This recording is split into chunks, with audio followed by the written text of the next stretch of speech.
अस्सलामुअलैकुम गाइस, उम्मीद है आप सब खैरियत से होंगे। Today's our topic is about article 24 which is also about the protection of property. Article 24 is about the property rights. इसका फर्स्ट क्लास ये है कि no person shall be deprive of his property save in accordance with law. किसी बंदे की property deprive नहीं कर सकते इन अकॉर्डेंस विद लॉ। इसका सेकंड क्लास क्या है?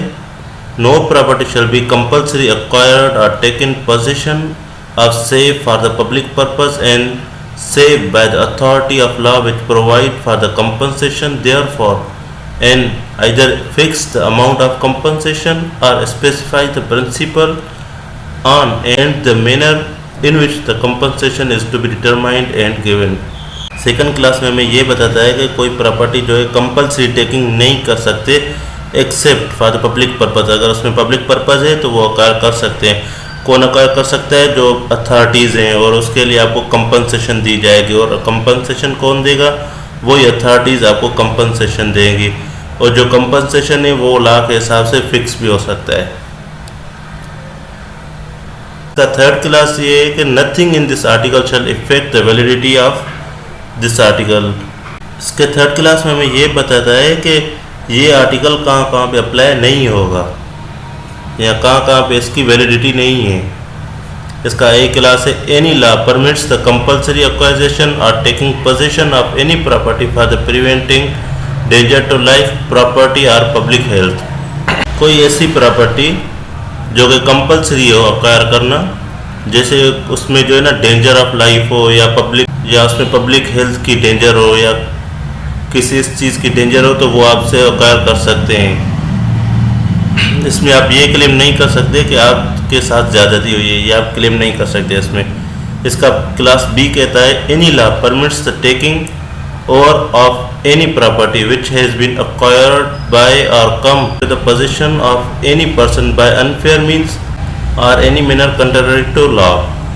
कोई ऐसी प्रॉपर्टी जो आपने ली हुई है अनफेयर मीन के हिसाब से, किसी धोखे से ली हुई है, तो उसके लिए भी आप जो है ना उसके लिए क्लेम नहीं कर सकते। इसका सी क्लास है any law related to acquisition administration और disposal of any property which is और is been to be deemed to be enemy property और evacuees property under any law not being property which has case to be evacuate property under any law।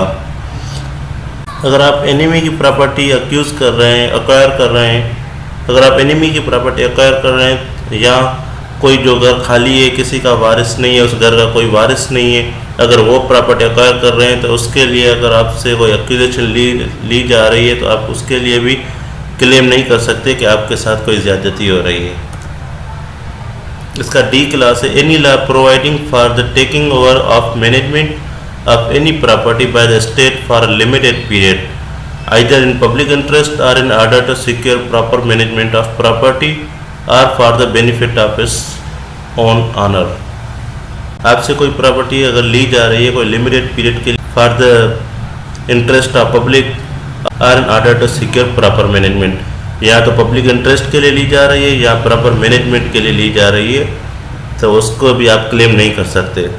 E class है any law providing for the acquisition of any class of property for the purpose of. इसका class first है providing education and medical aid to all और any specific classes of citizen.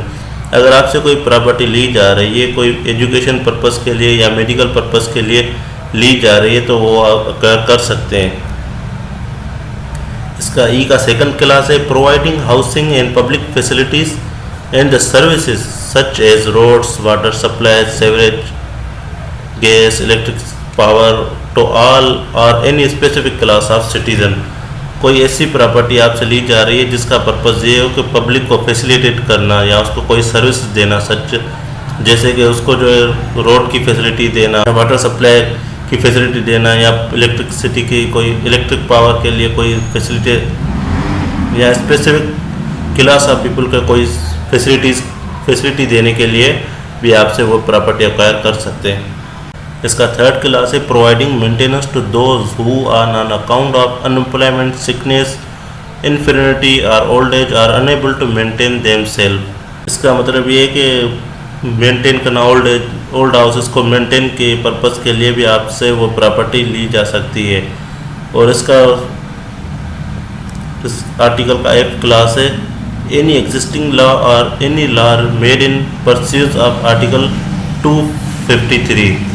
अगर कोई ऐसा law बनता है in the pursuance of article 253। Article 253 क्या है कि इसमें पावर दिया गया है पार्लियामेंट को, वो कोई भी लॉ बना सकती है प्रॉपर्टी के हवाले से। अगर कोई ऐसा लॉ आता है प्रॉपर्टी के हवाले से, आप क्लेम नहीं कर सकते कि मेरे जो ये वाले राइट्स हैं वो डैमेज हो रहे हैं, आप क्लेम नहीं कर सकते।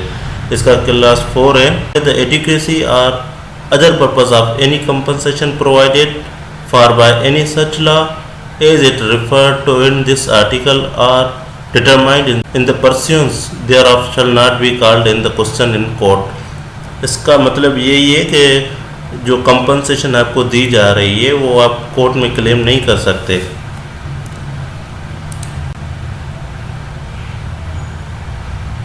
In last, thank you very much.